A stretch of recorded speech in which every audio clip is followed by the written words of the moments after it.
Alright, welcome back to Discrete Math Structures. This is Lesson 7, and we'll be talking about modular arithmetic. So why are we discussing modular arithmetic? Well, it's used in engineering, computer science, and math, which hopefully this is why you're watching this video. And this is definitely used in more specific areas like cryptography, random number generation, number theory, abstract algebra, even some chemistry, stuff like that. So pretty important stuff. So here first we're going to discuss some relations that are used, or some operations rather, that are used that are related to modular arithmetic. So the first one we're going to talk about is the floor, and this simply truncates the number after the decimal point, right? So 23.53 floored is going to be 23, so it just kind of takes this off. So then there's this sort of opposite operation called ceiling, and that just rounds up if the decimal part is not 0. So see here that 21.001 ceiling is going to be 22. Now keep in mind that 21 ceiling isn't going to be 22, it's actually going to be 21 because it's already an integer, right?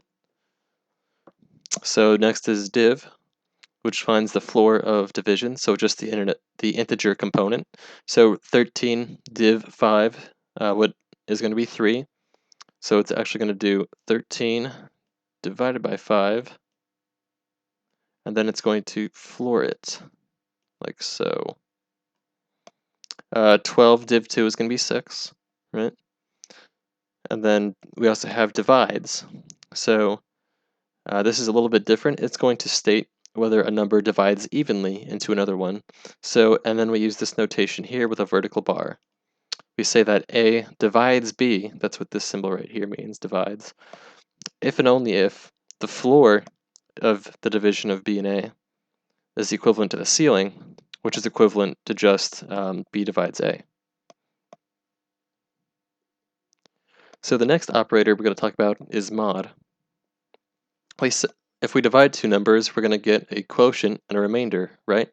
So if we divide 14 by 6, we're going to sort of do this long division. We say that, okay, well, 6 goes into 14 twice.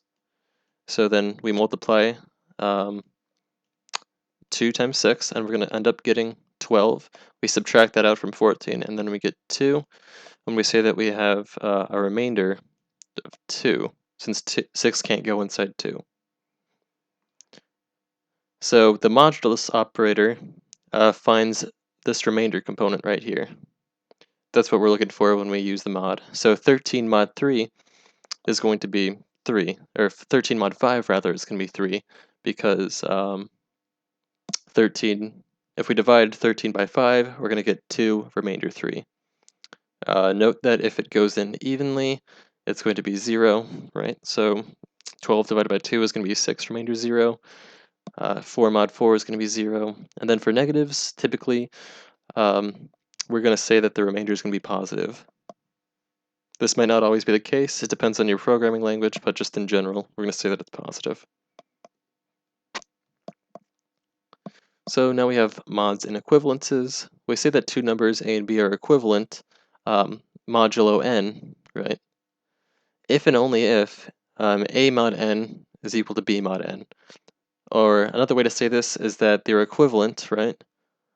If the remainders, when dividing by n, are going to be the same, right? So A is equivalent to B mod n, if and only if A mod n is equal to B mod n. So here are a few examples of that. 3 is equivalent to 1 mod 2, certainly, and 7 is equivalent to 2 mod 5, because it's just 5 plus 2. All right, another important relationship that we have to note here is that if A is equivalent to 0 mod n, that means that n divides A, right? Because that's just simply going back to our definition of our remainder here. Consequently, if A is equivalent to B mod n, then we can simply say that A minus B is equivalent to 0, right, mod n. So that means that n divides A minus B. So here are a few more rules of modular equivalences. So if we're given an integer c, and this relationship A is equivalent to B mod n, we can add C to both sides. Given the same conditions, we can also multiply C to both sides and the equivalence will remain. Right? Now let's say we have two equivalences where A is equivalent to B and C is equivalent to D. Then if we add across these two equivalences, keeping that they're the same modulus, it's going to be fine, and same with multiplication, as long as they have the same modulus. So next we're going to talk about equivalence classes. So the equivalence class of an integer, modulo n, is the set a sub n bar, right? So that's just a notation that we use. So, and then that's going to look like a minus 2n, a minus n, a plus n, a plus 2n. That's because when we reduce modulo n, any factor of n is going to be subtracted out, and we're just going to get this remainder here, right? That's going to be a. So that's why they're the same, essentially. That's why they're all equivalent. So when any element of this set is reduced mod n, it is equivalent to a, as I just said. So if a is equivalent to b mod n, then b has to be inside the equivalence class of a. So next is the integers mod n. So the set of all congruence classes of the integers for a modulus n is called the set of integers modulo n. That's typically denoted as z sub n, or z divides nz, or z mod n, you could say. Or we can actually call it the integers mod n. Typically, this first notation isn't used because that's confused by another concept in abstract algebra. So we're just going to use this last one here because it's more proper, I guess you could say.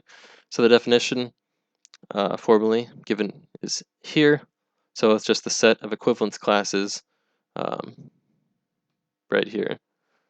And then another definition is going to be this right here. So it's going to be everything that's equivalent to 0, everything that's equivalent to 1, everything that's equivalent to 2, all the way up to everything that's equivalent to n minus 1, right? So if we're using some sort of equivalence equation or whatever right here, then we're going to have to say that both of the variables that we used here, x and y, are going to be somewhere inside of the integers modulo n.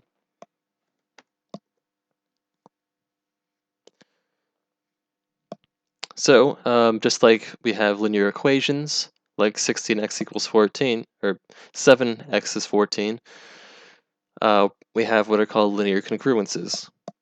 So just as a review, we're going to ask how you would solve 7x is equal to 14.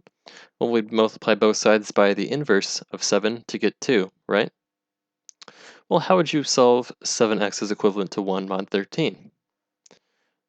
Well, because we're only working with integers, we can't simply multiply by 1 over 7, because that doesn't really mean anything, given this context, right?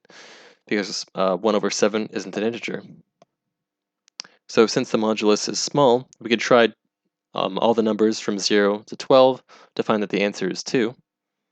Or we can also add 13 to 1, which is a little bit more clever, to get 7 is equivalent to 14 mod 13. And then from there, we can clearly see that x is 2. But now what would we do if the modulus was a bit larger, say 2113? Well, we would have to find an inverse of 7 such that this inverse of 7 times 7 plus 2113 times some constant coefficient n is going to be equal to 1, right? Because this is just from the definition of the equivalence class. So we're looking for two numbers that are going to be multiplied together by 7. We're going to be looking for a number that we can multiply by 7 that is equivalent to 1 modulo 2113. So we're going to take a look at something called the Euclidean Algorithm. This was developed by Euclid, famous mathematician, and it finds the greatest common divisor of two numbers. So it's defined as so recursively. So we said that the GCD of two numbers a and b is going to be a if b is 0, Otherwise, it's going to be b, and otherwise it's going to be the greatest common divisor of b and a mod b. So, and that sounds kind of confusing or kind of archaic at first. This is how you would program it. Let's try to test it out with an example. And I'm going to be posting another video doing like a pen and paper example of a few of these. So let's try doing the GCD of 28 and 6. Well, 28 is going to be equivalent to 6 times some constant 4, let's say, plus 4, right? Well, this really hasn't gotten us to be 0, right? This hasn't gotten b to 0, so we're going to go ahead and call GCD again. This time we're going to call it on 6, and we're going to call it on 4, because 4 is the remainder. So we're going to go ahead and move on. So 6 is going to be equal to 4 times 1 plus 2, right? So, because that's the remainder. And then we're going to keep repeating this up until we get b to be 0, as it is right here, right? So since b is 0, we can see that the GCD is going to be 2. So thus the GCD of 28 and 6 is 2. And I know that sounds really confusing. I'm going to post a separate video on this just to discuss this in greater detail. But again, we wanted to find our inverse of 7, so we're going to use the extended Euclidean algorithm, which is essentially backwards substituting from the Euclidean algorithm. So we still want to find this, and we're going to go ahead and note that since both these numbers are prime, the GCD is going to be 1. So if we reverse this process, we can find an integer such that the inverse of 7 is in the integers modulo 2113. So first, we do the GCD, as I computed right here. So this is going to get us these equations, and then we simply solve the second equation for 1, so we just move this to the other side. Then we solve the second equation for 6, move this to the other side, and then we simply do backward substitution, right? So once we have this solved for 6, we can plug. So, okay, here are our equations that we solved for. So 1 is equal to 7 minus 6, and 6 is equivalent to 2,113 minus 7 times 301, right? So, and then we do our substitution. We go ahead and plug our value of 6 right into here, and that'll give us the equation 1 is equal to 7 minus quantity 213 minus 7 times 301, and that's simply because of our definition of 6.